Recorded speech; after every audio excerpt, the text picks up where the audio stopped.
1952 marked the year of the worst polio outbreak in United States history. Of the nearly 58,000 cases reported that year, more than 3,000 patients died, and more than 21,000 were left with varying degrees of paralysis.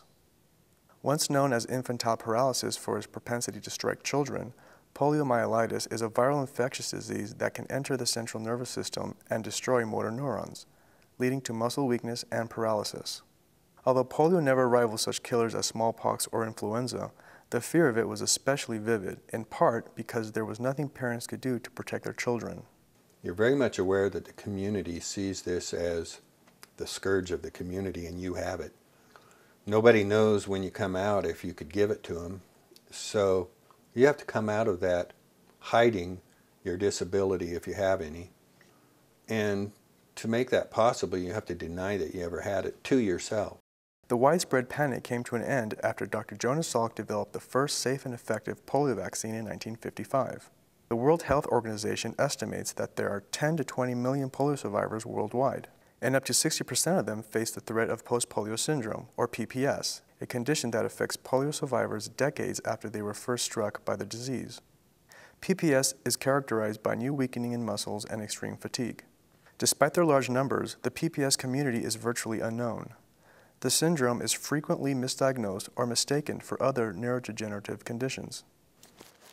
It was about a period of 35 years there that I was just a normal person. Everything was slow. Then about 27 years ago, all of a sudden, my husband touched me one night and I was cold. Well, what I did, I went into respiratory arrest.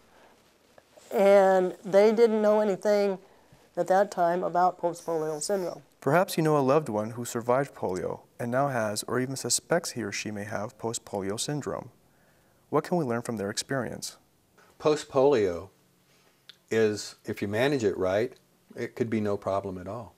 But you got to manage it right. You can help share their stories of courage and determination. Pick up your camera and record their memories of polio and their ongoing fight against post-polio syndrome. Then edit the best moments into a video no longer than 3 minutes and upload it to our site.